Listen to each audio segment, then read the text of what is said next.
안녕하세요. 자, 오늘은요, 생극 재화 중에서,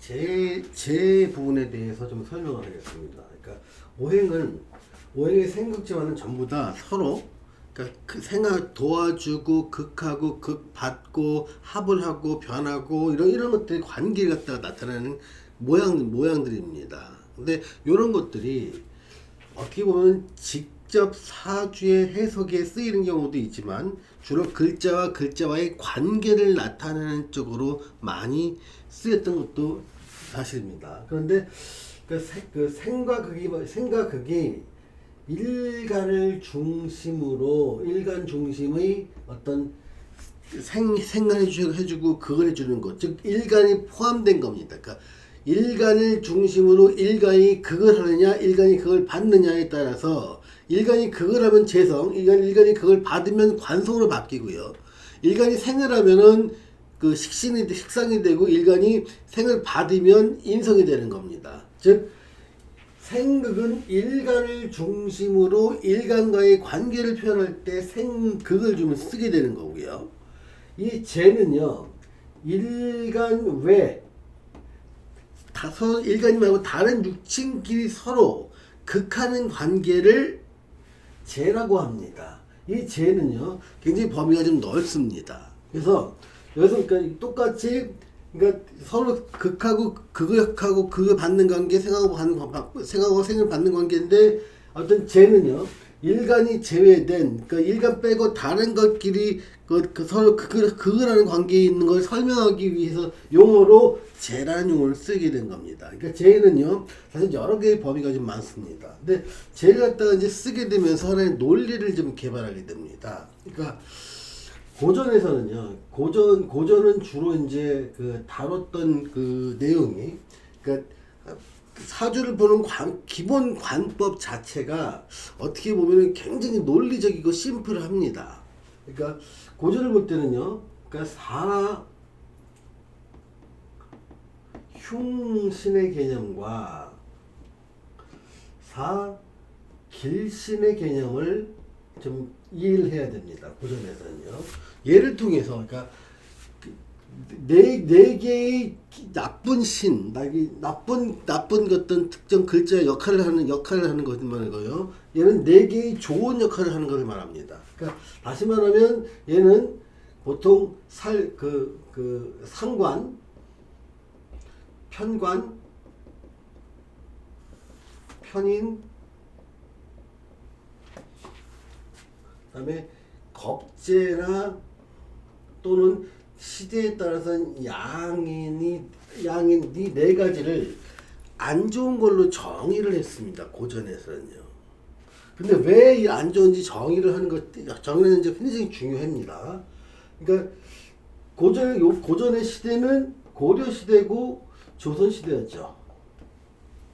이때는 또 좋은 거는 뭐냐면 식신, 정제, 정관, 정인은 좋은 신으로 규정을 했습니다. 이게 왜 이제 이 이유를 좀 알아야 됩니다. 자, 고려 시대와 조선 시대에는 시대적 배경을 보면요, 그러니까 군주가 있고요, 왕이 있는 거죠. 또 양반이 있고, 고려 시대는 귀족이 있었죠. 또 일반 백성이 있었는데 백성 밑에 천민이 있었죠. 그러니까 농사 짓는 사람이 일반 백성이고요. 이 사람은 대장정이나 상인, 그리고 기타 이제 각종 제인, 퍼포먼스부터 백정, 여기서 노비, 이런 식으로 완전히 이렇게 계층화되어 있으면서 그러니까 부모의 신분을 그대로 물려받았어요, 자식들이. 그러니까 이런 것들을 기본적인 국가의 질서로 생각을 했습니다. 여기에 남녀 칠세 부동석이 갖고 남자의 하는 일과 여자의 하는 일을 철저히 사회적으로 법적으로 구분했습니다. 그러니까 여자의 사회 질서, 여자가 사회에 나가서 사회활동한 것 자체를 기본적으로 막고 있었던 사회 구조라는 겁니다. 그러면서 사회는 어떻게 보면 다각화가 되지 않았습니다. 다각화되지 않았다는 게 아니라, 다각화되지 않고 유일한 가치가 양반되는 거예요. 왕이 될 수는 없으니까요. 그럼 양반이 된다는 건 뭐다? 벼슬을 하는 겁니다. 그러니까 얘가 유일한 사회에서 이룰 수 있는 모든 사람이 공통적으로 느끼는 그 가치 있는 것을 벼슬에 올라서 높은 벼슬에 오르는 것을 유일한 사회적 가치로 공통적으로 인식되어 있던 시대였습니다. 그러니까 이런 시대에서 좋은 것과 나쁜 것을 구분하겠다는 거예요. 만약에 시대가 지금 현대로 와서 바뀐다면 좋은 것과 나쁜 것의 개념이 바뀌어야 된다는 설명을 하는 겁니다. 자, 고려시대나 조선시대는 지금 이때 쓰여진 책들은 우리가 고전이라고 하는 적천수가 있죠.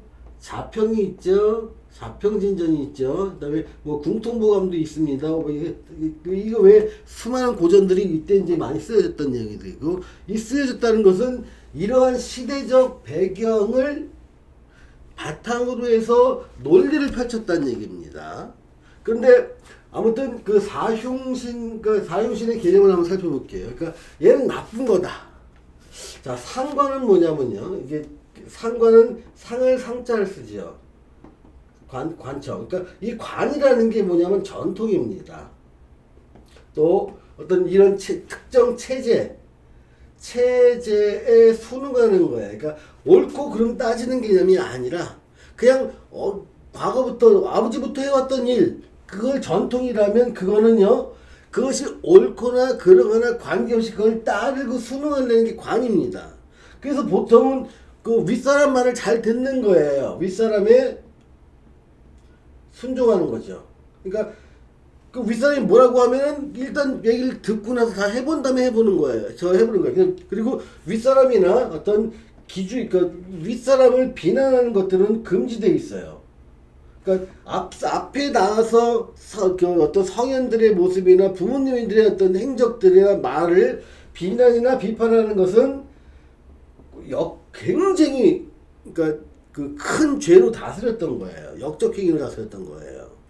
그러다 보니까 이 관은요 이렇게 딱 체제가 어떻게 보면은 딱 정해져 있고, 논리적으로 왜 비판하냐고, 왜 이 사람들은 천민을 천민이라고 부르면서 서로 이렇게 인권도 없냐고 따지면 논리적으로 할 말이 없지만 예로부터 해왔고 국가의 법이 그렇다, 그게 관이다라고 주장하는 것, 이게 관이 강한 사람들은 이걸 그냥 생각 없이 받아들입니다.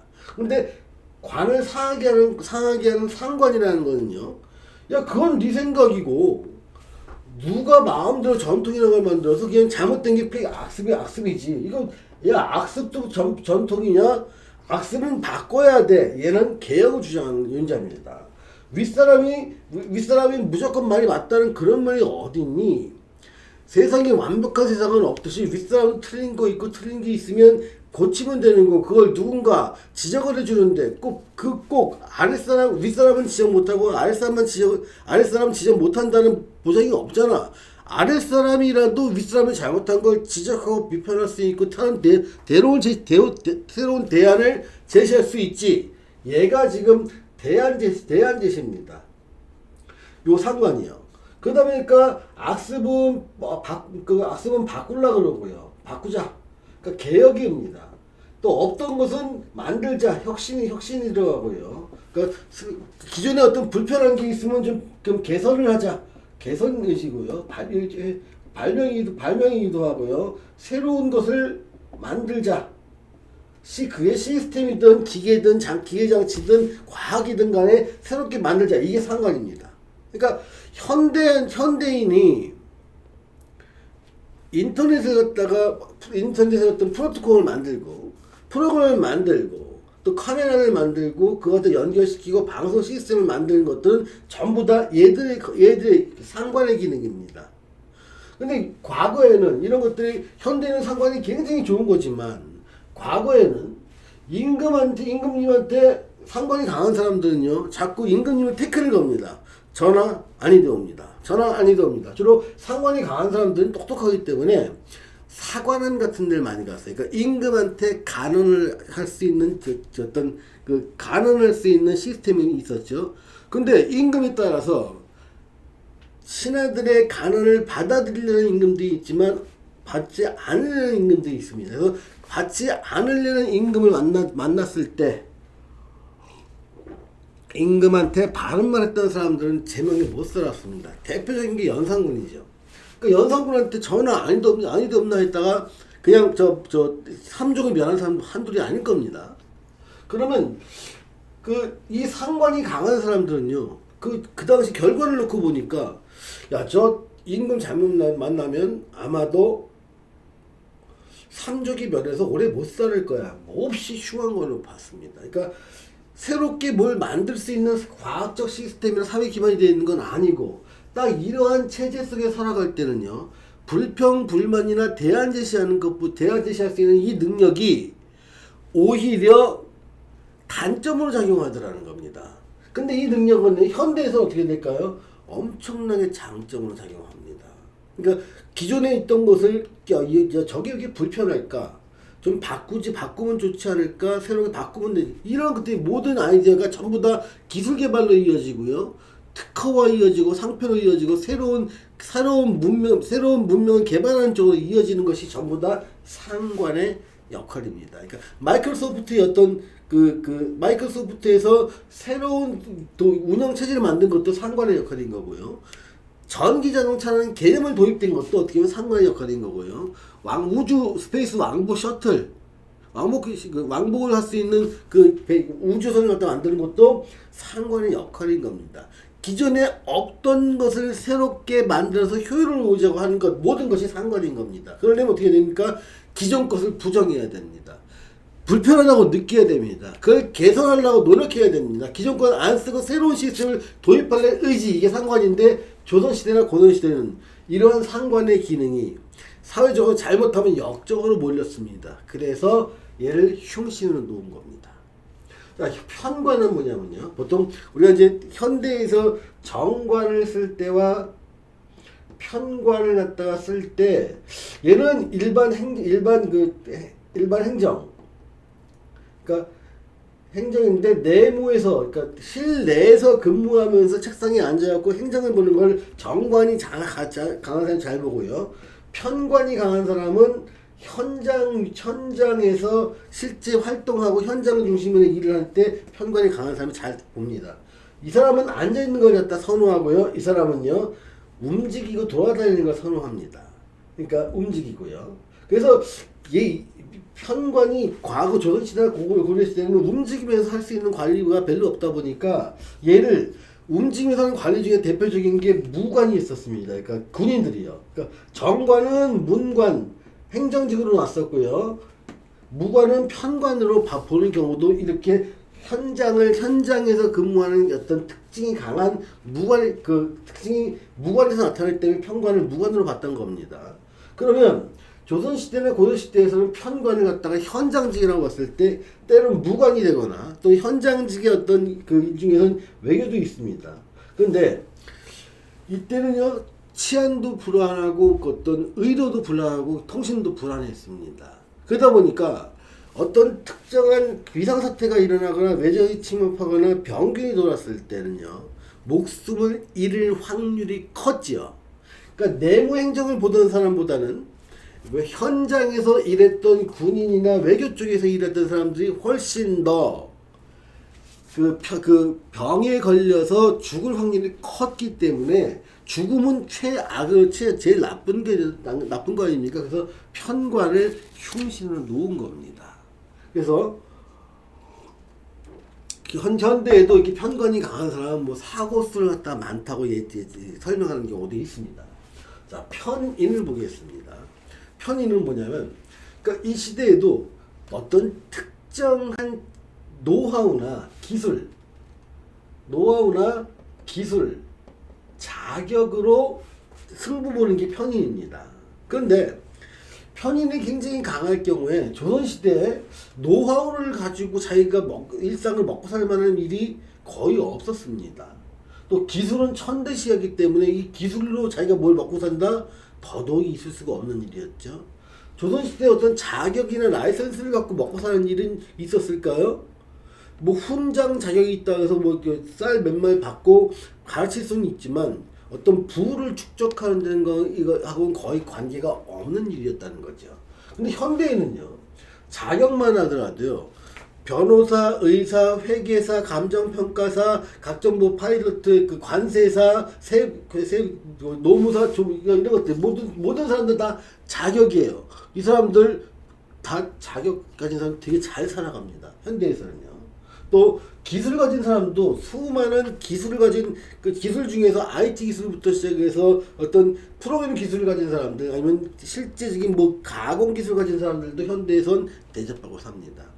노하우를 갖고 하는 사람들은 주로 이제 특허나 특허권이나 상표권, 의장권 이런 것들, 계량 특허권 아니면 어떤 특정 기계를 가동시키는 핵심 인력으로 많이 활용되면서 이 사람들은 현대에서는요, 이것만 가지고 잘 살아가는 사람 무지하게 많습니다. 그러니까 현대에서는 편인만 가지고 살아간다는 게 흉이 아니라 전문가가 되는데, 조선시대나 고려시대는 전문가로 빠지는 순간 노비들, 그러니까 공이나 제인처럼 돼갖고 굉장히 신분이 낮은 천민화가 되기 때문에 이쪽으로 안 빠졌다는 거예요.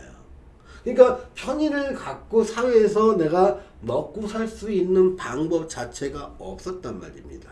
그러니까 얘는 이게 강하면 굉장히 흉으로 봤습니다.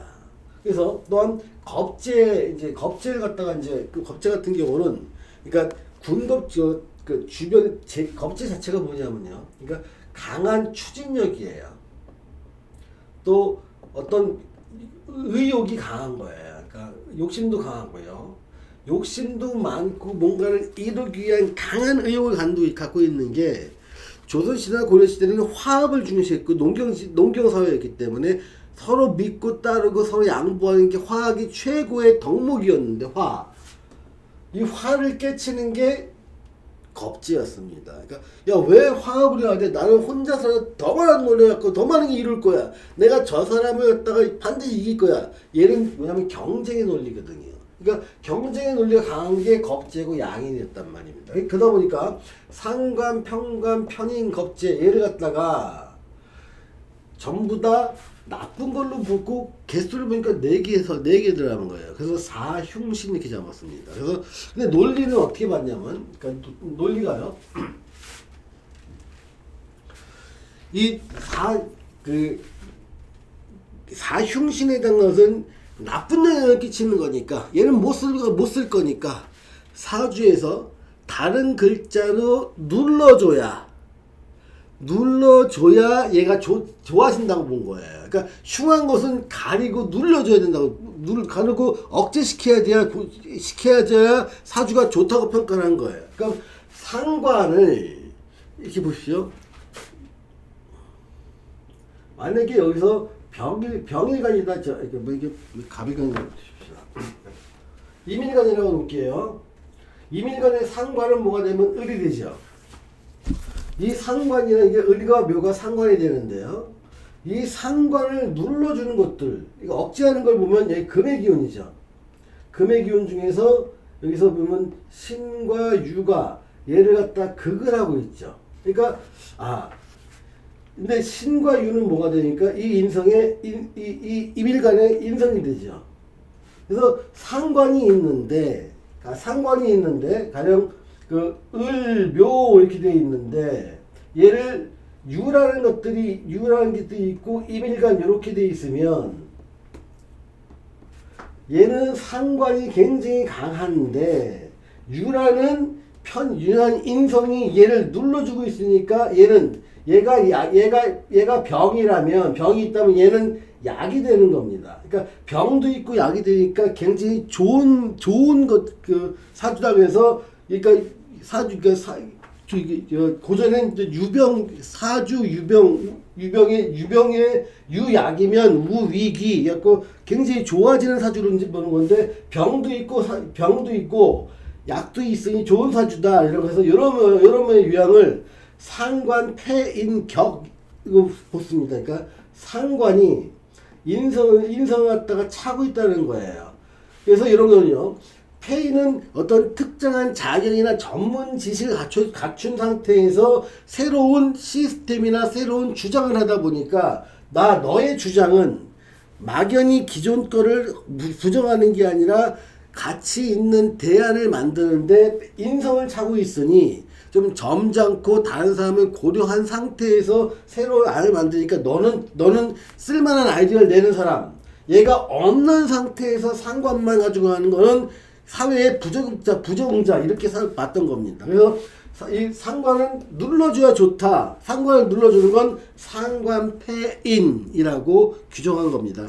이 내용은요, 여러분 좀 고전 한번 찾아보시면 됩니다. 또한 편관 같은 경우 있죠. 이 편관은 그러니까 만약에 임일관이라면 편관은 여기 무가 될 겁니다. 무를 갖다가 눌러줄 수 있는 것은 여기서 갑이라는 걸로 이렇게 목극토로 눌러주는 거예요. 그래서 임이라는 게 있는데 만약에 무가 연관에 있다면 갑이라는 놈으로 얘가 편관이다 보니까 얘는 저기 식신이죠.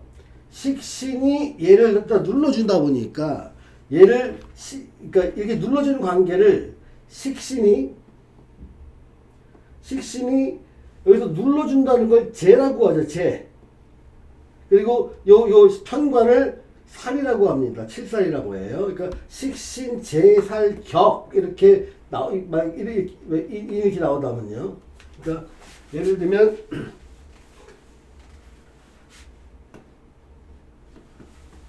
무가 있고 갑인이 있고 임이 있다고 치면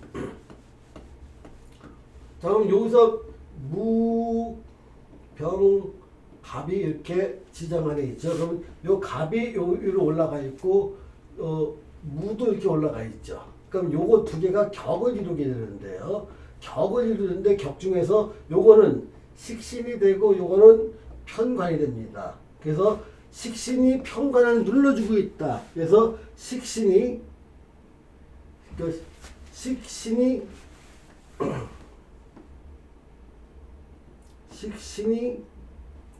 제하고 있다. 뭘? 살을. 그래서 식신, 제살, 격 이렇게 부르는 겁니다. 이거는 그냥 논리인 겁니다. 그러니까 고전을 갖다 다으면 이런 것들이 어떻게 보면은 굉장히 논리적이고 이런 얘기들 보면 굉장히 그 마음이 동해요. 야 이렇게 보는 거구나.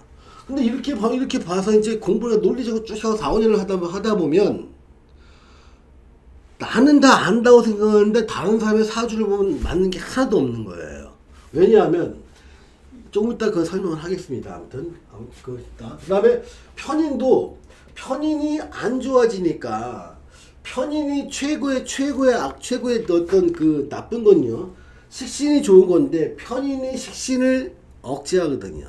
그런 것은 편인이 굉장히 강해서 식신을 밥그릇인데 바꿔서 엎어버린다. 그런 걸 편인도식이라고 합니다.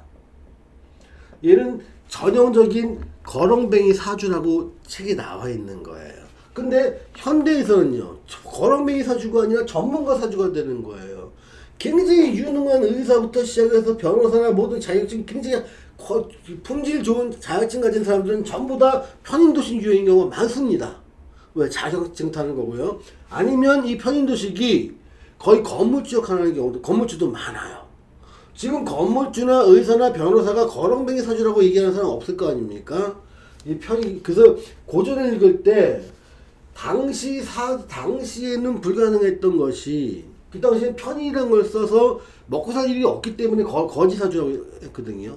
근데 현대에는 얘가 있으면서 전문가로 빠지거나 그 시설 임대 사업이나 부동산 가지고 발복하는 사람이 굉장히 많은 거예요. 그래서 야 얘가 과거에는 사용신은 났지만 얘를 사용신으로 놓는 게 아닙니다. 그래서 저는 부정합니다. 사실은요. 또한 겁재는 뭐냐면 얘가 있어야 과거에는 내가 어떤 그 사업을 한 자체가 별로 없었지 않습니까? 그러니까 이 상인은요 천민에 속했습니다. 그래서 일반 양민 백성이나 양반들은요 천민이 하던 일을 안 했습니다. 그 일을 하면서 굉장히 그 힘이 낮아지기 때문에. 그래서 사실은 겁재와 양인이 많은 사람들은요 상인으로서의 능력을 발휘하는 사람입니다. 상인은 어떨까요? 자기 자영업하는 사람들이죠. 지금 현대로 따지면 모든 기업인들이에요. 그러니까 재벌부터 준재벌, 중소기업 아니면 기업 장사하는 모든 사람들 있잖아요. 이 사람들은 얘가 있어야 그 일을 잘 합니다. 그러니까 얘들은 전부 다 기업인들인데 기업인들이 몽땅 나쁘다라고 규정할 수는 없지 않습니까? 어유 좋은 사람 많아요. 또 돈 벌자고 하는 건데. 그래서 사흉신을 갖다가 정의를 했고, 그러니까 예전 이제 고전에서 보면 사흉신을 정의했고, 그 사람의 사주에 사흉신이 있으면 얘를 선용이라고 해요. 잘 쓰려면 선용하기 위해서는 사흉신을 억제해줘야 잘 쓴다. 만약에 사흉신이 있어서 얘가 나쁜 거를 갖다가 그러니까 그 좋은 거를 더 억제한다면 그건 더 나빠진다. 그러니까 나쁜 거 플러스 좋은 게 더 안 좋아지니까 더 나빠진다. 나쁜 게 있어 얘가 억제당하고 있으면 얘는 좋아진다. 이러한 논리를 계속 풀어나가는 거야 사주를 갖다. 그리고 그런 패턴을 한테 사자의 어떤 네 글자로 글자의 그 사주 패턴을 설명하기도 하고요. 자, 다음에 식신을 한번 볼게요.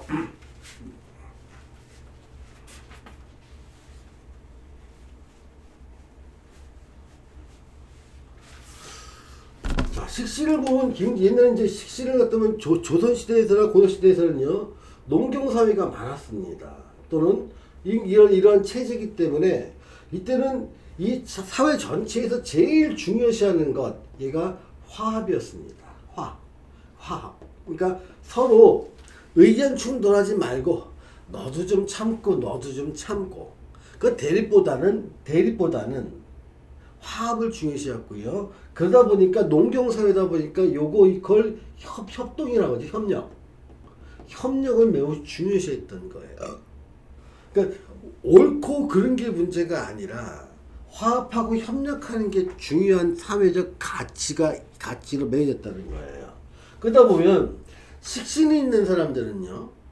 약간 어떻게 보면은 화합과 그 큰 욕심이 없어요. 그러니까 순리대로 일을 풀으려고 해요. 옳고 그름을 정확하게 따지려는 건 어떤 그 상관적인 기능이에요. 그런데 식신은요, 그냥 나 혼자 나 하나 좀 불편하면 됐지 뭘 그렇게 분란을 일으켜. 그냥 내가 좀 참고 지나면 돼. 이런 느낌 많이 받는 게 식신인 거예요.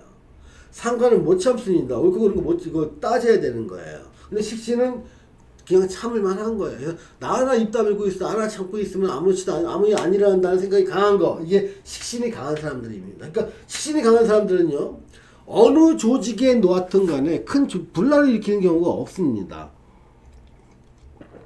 웬만하면 참고 넘어가는 거예요. 그럼 식신도 있고 상관되는 사람은 어쩌겠습니까? 그러면 참을 때도 있고 못 참을 때도 있는 겁니다. 정제는요, 그러니까 정제와 편제의 차이가 뭐냐면 얘는 돈 욕심이 있는 거예요. 그래서 투기도 좀 하고 또 큰 돈을 벌기 위한 액션을 좀 취하고 생각도 하는데 정제는 가장 열심히 하는 거예요. 욕심 없이 내가 할 일. 주로 이제 제일 근로소득 있지 않습니까? 근로소득에 많이 의존하는 게 정제입니다. 그러니까 편제는요 투자소득에 의존합니다.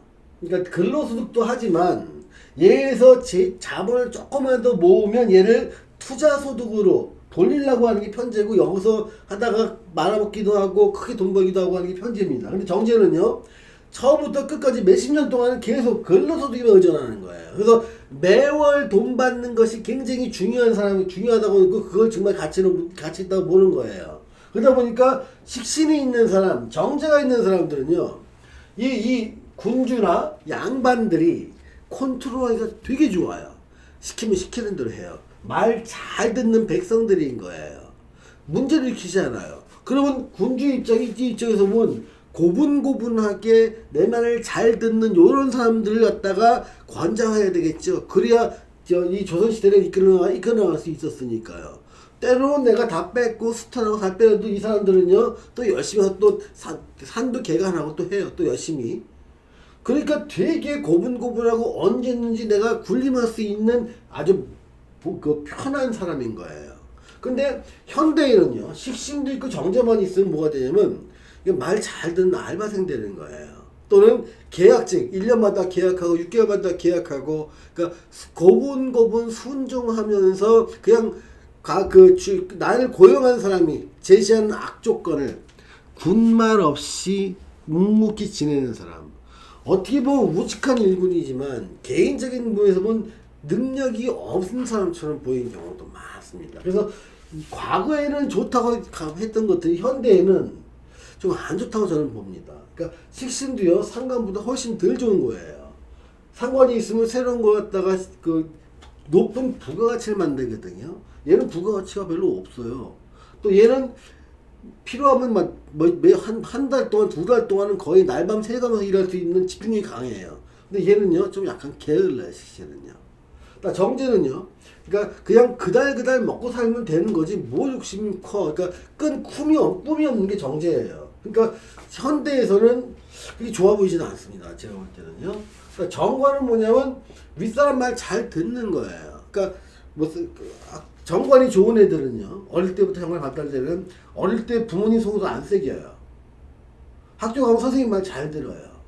교통질서나 어떤 길 건널 때 신호등도요, 빨간 불 때 절대로 안 건너요. 그리고 학교에서 어떤 규칙을 정해주면요, 그 규칙을 왜 지켜야 되는지 묻지 않고 그냥 지키려고 해요. 그러니까 말 잘 듣는 범생인 거예요. 근데 개혁의지는 없어요. 그러니까 답답한 경우도 많습니다. 정인이 이제 강한 사람들은 그래도 이 사람들은요, 이 사람은 정인이 강한 사람은 꼭 정관을 찾아요. 그러면서 항상 자기의 스펙을 갖춰놓고 나를 뽑아줄 사람이 정관이거든요. 그러니까 국가가 뽑아주든 기업이 뽑아주든 나를 뽑아줄 정관을 위해서, 정관이 나를 뽑을 때 좀 잘 뽑아주세요 하면서 정의는 스펙을 갖다가 만들어내는 능력이에요. 스펙이 뭐죠? 공부예요. 그래서 대학원 나왔어요. 그리고 박사학위를 땄어요. 또 다른 것들은 무슨 여학 점수가 얼마나 돼요? 이것들이 전부 다 스펙인 거예요. 그리고 어디 봉사활동에서, 그러니까 얘들이 정관이 필요로 하는 어떤 요구하는 자격을 다 갖추려는 게 정인인 거예요. 그래서 이런 것들이 어떻게 보면 이렇게 군주제와 조선시대, 고려시대는요, 말 잘 듣는 백성들에 대한 이런 것들 갖다가 다 길신을 놨고, 전 말 안 듣고 임금한테 덤비거나 체제를 위협할 수 있는 거. 그런데 이런 사람이 흉신을 놨던 거예요. 그래서 흉신은 눌러라. 누르는 걸 뭘로 한다? 아까 세극제화에서 제라고 했죠. 누르는 거. 아까 여기서 본 편관이 식신이 편관을 눌러주는 걸 식신제살 이런 걸 설명했지 않습니까? 그래서 그런 것처럼 눌러주는 것 갖다가 얘는 극을 할 때, 극을 하거나 제를 할 때 사주가 좋아지는 걸 본 거예요. 그러니까 좋은 정도가 여기 있는데, 일단 배 9포인트 배드라고 했을 때 사유신이 있으면 여기 있는 거예요. 상관이 있다. 여기 있는 건데 얘를 눌러줄 수 있는 인성이까지 있으면 얘가 이렇게 쭉 올라가요. 등급이. 그래서 얘는 상관 폐인으로 격을 이루었다. 또 이렇게 편관이 있으면 여기쯤 되는데, 여기 식신이 같이 있어갖고 식신 제살로 가면 이 위로 올라가는 거야. 등급 자체가. 그래서 여기 있는 사람들은 높이가 있으니까 이 사람은 정 2분까지 올라갈 수 있다. 이 사람은 종 4분까지밖에 못 간다. 이렇게 풍계를 정할 때도 이런 위기를 좀 쓰는 사람들이 있습니다. 자, 아무튼 지금 사길신과 사흉신을 갖다 왜 나왔냐면 극을 해주는 거, 지금 극이나 제를 해줄 필요가 있는 것들은 사흉신이었고, 사길신에서는 얘를 생을 해주는 겁니다. 도와주는 거예요. 그러니까 식신이 좋으니까, 식신이 강한 사람들은요, 비견이나 겁재가 있는 걸 좋아해요. 얘를 도와주니까요. 정제가 강한 사람들은, 정제가 있는 사람들은요, 식신이나 상관이 얘를 도와줄 수 있거든요. 그러니까 그런 것 갖다 식신생제, 상관생제 유형이라고 합니다. 정관도 있잖아요. 그러니까 관이 좀 약한 경우 있죠. 그런 거를 재성이 도와주면 제자 약살격 이렇게 해서 그 격을 좀 맞추기도 하고요. 정인 같은 경우도 정관이 도와주는 걸 관인상생이라고 합니다. 그래서 최고의 가치 있는 걸로 봤습니다. 그렇게 서로 돕고 안 돕고 갖다 논리로 발전시키는 건데, 근데 지금 제가 말씀드린 포인트는요, 그건 굉장히 당시로서는 맞는 거였습니다. 근데 이게 현대로 넘어오면 안 맞는다는 거예요. 현대로 넘어오면. 현대는 그건 현대는 뭐 현대와 큰 차이가 뭐냐면요. 현대는요. 그러니까 신분제가 없습니다. 그러니까 임금 없지요. 양반 없습니다. 그러니까 사회체제라는 게 없어요. 그러니까 신분제가 아니라 능력제죠. 개인들의. 물론 뭐 출발점이 다르고 집안의 후원이 다른 그런 차이는 있지만, 이때는 노비로 태어나면요, 자기가 아무리 늙어도 다시 평생 노비로 사는 거예요. 양반으로 태어나면 자기가 아무리 바보 같아도 양반으로 사는 거예요. 근데 지금은 어때요? 능력별이라는 겁니다. 또한 과학이 발달돼 있지 않습니까? 그러다 보니까, 그러니까 새로운 노력을 해서 새로운 영역을 갖다 할 수 있는 게 늘 새롭게 바뀌고 있습니다. 그러니까 기존 걸 따르는 것보다 새로운 걸 나가는 쪽에서 더 많은 부가가치를 이루고 있는 거예요. 그러니까 새로운 부가가치가, 그 가치를 만들 때 엄청난 부를 쌓는 거예요. 또 전문성이 발달되어 있는 거예요. 또한 그 전문성이요. 또 여러 사람들의 어떤 도화살처럼 그 시설을 집중시킬 수 있는 능력을 활용한다면 엔터테이너가 되기도 하면서 굉장히 많은 부와 명예를 얻기도 합니다. 그러니까 그러면서 이때는요. 그러니까 조선시대는 벼슬이 높이로 따라서 벼슬 높이 딱 하나의 기준으로 그 전체의 그 나라 국민의 모든 풍계를 정했는데, 현대는요, 각 분야에서 상위 몇 프로, 5% 안에 들어가느냐 못하느냐에 따라서 정해진다는 거예요. 잘 사고 못 사고가. 가령 변호사도 상위 5%에 있는 사람과 하위 5%에 있는 사람이 그 연봉 차이가 한 심할 때는 100배 이상 차이 납니다. 연예인도 100배 이상 차이 나고요. 스포츠 선수도요, 제일 아래에 있는 그룹과 상위 5%에 있는 그룹도 한 100배 이상 차이 납니다. 학자들도 그렇고요, 교수도 그렇고요, 월급쟁이들, 셀러리맨들도 제일 아래에 있는 사람과 제일 위에 있는 사람이 한 100배 이상 차이 나고요. 그리고 모든 장사하는 사람도 같은 업종이라도 음식점이라도 100배 이상 차이 나는 경우가 많습니다. 이건 현대에는 모든 분야에서 그 같은 업종에 있는 사람끼리에서도 그 위에 있는 사람과 아래에 있는 사람의 소득 차이가 한 100배 이상 차이 난다는 거예요. 그러면 위에 있는 사람은 뭐냐? 사주에서 타고난 것을 잘 쓰는 사람. 아래에 있는 사람은 뭐냐? 타고나지 않은 걸 쓰려는 사람들인 거예요. 그래서 조선시대나 고려시대에는 봤던 격국론의 입장에서는요, 이러한 관점에서 약이 있고 병이 있고 약이 좀 좋아지는 시기 내가 좋아지고 병이 강화되는 시기에 나빠진다고 봤던 사주 이론을 이제는 바꿔줘야 되는 거예요. 그러니까 사길신과 사흉신이 나누는 게 아니라 강한 글자가 뭔지, 얘를 직업으로 삼을 때 일이 잘 푼다는 겁니다. 그래서 현대 사주는 뭐에 집중되어 있냐면 강한 글자를 찾는 방법에 집중되어 있습니다. 그래서 강한 글자를 찾기 위해서 오행의 세력을 보기도 하고요, 통근을 보기도 합니다. 또는 격을 보기도 하고요, 또 그 신사를 보기도 하는 거예요. 그래서 무슨 겁사부터 시작해서 아니면 형충파해 원지 공망 아니면 백호대살 이런 것들도 전부 다 특정 글자를 강화시켜주는 글자거든요. 그래서 강한 글자 찾는 거예요. 얘를 직업으로 연결시키고 삶의 습관을 연결시키면 어떤 그 특정 분야에서 최고점에 올라갈 수 있지 않느냐. 일단 경제적인 면에서 문제가 상당 부분 해결되면 나머지 부분은 따로 또 바라보는 관점이 다른 거예요. 자, 이런 것들은요, 조금 있다가, 그러니까 실제 예를 가지고 과거에서 사주를 풀었던 방법과 현대 사주를 풀었던 관점 차이를 좀 보실 수 있을 겁니다. 그래서 현대 사회에서는 반드시 해야 될 게보다 관법의 변화를 시켜야 된다는 거예요. 관법에. 그러니까 사용신에서 그러니까 고전에서 말했던 사용신, 사길신 얘가 있고, 여기서 강한 글자를 갖다가 생각과 억지 논리로 좋은 것과 나쁜 것을 풀었다면, 현대는요 다양한 각도의 그 궁금증을 풀어가는 방식을 다 연말해야 된다는 겁니다.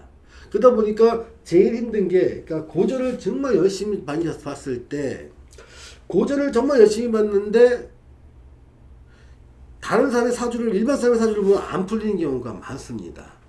자, 그 이유 중에 또 하나가 뭐냐면요, 이 고전은요 어떤 격의 이론을 갖다 놓고 용의 이론을 놨습니다. 이런 격국론적 베이스가 많거든요. 근데 이러한 그 데이터 샘플을 갖다 분석을 하는 것들, 샘플 자체가 그 상위 1%의 사람들을 기준으로 했어요. 그러니까 상위 1% 사람들은 고위층, 고위 벼슬, 그러니까 뭐 정승이라든가 판서라든가 이런 사람들은 상위 1% 아닙니까? 이 사람들의 사주를 갖다 놓고 분석을 했던 거예요. 그래서 왜냐하면 당시에 사주를 갖다 정통으로 공부했던 사람들은요, 당대에 굉장한 학자였습니다. 그러니까 벼슬이 굉장히 높은 데까지 올라갔다가 좀 일찍 낙향해서 마지막으로 공부했던 게 주역과 명리학이었거든요. 근데 공부를 하다 보니까, 실제 공부를 하다 보면 여러분들 하다 보면 좀 궁금하지 않습니까? 저 사람의 사주가 뭔지. 근데 이런 신분 사회에서 옆집 개동이 엄마나 새동이 아빠의 사주가 궁금한 게 아니라, 이번에 경승된 사람, 이번에 장원급제한 사람, 이번에 어떤 그 병조 판서하다가 귀향한 사람의 사주가 궁금했을 거란 말이다. 야, 그럼 그 사람 가져와봐. 그러니까 이 사람들이 가져와봐 해서 자기가 분석해본 사주, 얘는요 이미 샘플로 본 상위 1%인 거예요. 지금 이 책을 썼지만, 이렇게 샘플은요 현대에도 지금 서울대생 5,000명, 서울대 졸업생 5,000명, 하버드 졸업생 5,000명, 북경대 졸업생 5,000명, 이 15,000명의 일생을 갖다가 조사해서 성공 포인트와 실패 포인트를 분석하는 어떤 레포트가 있다고 쳐봅시다. 이 레포트를 잘 참조해서 잘 살아갈 사람들은 서울대 졸업자, 하버드대 졸업자, 북경대 졸업자 비슷한 레벨에 있는 사람일 거예요. 근데 이들과 전혀 관계없는 사람이 이런 것들을 갖다가 참조해서 살아간다는 거 별 참조가 안 될 겁니다. 자, 고전에서 만든 격국론은 이런 거예요. 그들의 라이프 스타일을 갖다가 분석해 놓은 거예요. 상위 1%에. 그러니까 지금도 상위 1%에 해당되는 사람들이 뭐 고검장부터 해서 그룹 회장이나 어떤 단체장 뭐 이런 사람들이 보면 맞아요. 이 적용을 갖다가. 근데 우리한테, 보통 사람한테 사주를 묻는 사람들은 어떤 장관이라든가 차관이라든가 어떤 회장이 묻는 게 아니라 옆집 새돌이 아빠가 물어보기도 하고, 지나가는 사람이 물어보기도 하는 겁니다. 그러다 보니까 이 어떻게 보면 사람의 구조가, 여기 있는 사람이 물어봤을 때는 격국론을 데려갈 수 있지만, 여기 95%의 평균적인 삶을 살아가는 사람들, 이 사람이 물어봤을 때는 이 격국론이 해답을 줄 수 있는 포인트가 많이 부족하다는 거예요. 그러니까 여기서 부족하다 보니까, 야, 이게 사주가 안 맞는다, 이게 안 맞는다. 그래서 다른 매화역설을 통해서 점을 치기도 하고 주역 점을 치기도 하면서 답을 얻으려고 하는데, 격국론 자체의 한계인 것뿐이지 사주의 한계는 아니라는 거예요. 여기를 갖다 보기 위해서 새로운 사주 관법이 필요한 겁니다. 새로운 사주 관법이요. 그게 뭐다? 강한 글자 찾는 방법인 거예요. 이걸 갖다가 실전 사주에서 한번 비교 분석을 한번 해보도록 하겠습니다. 잠시 쉬었다 할게요.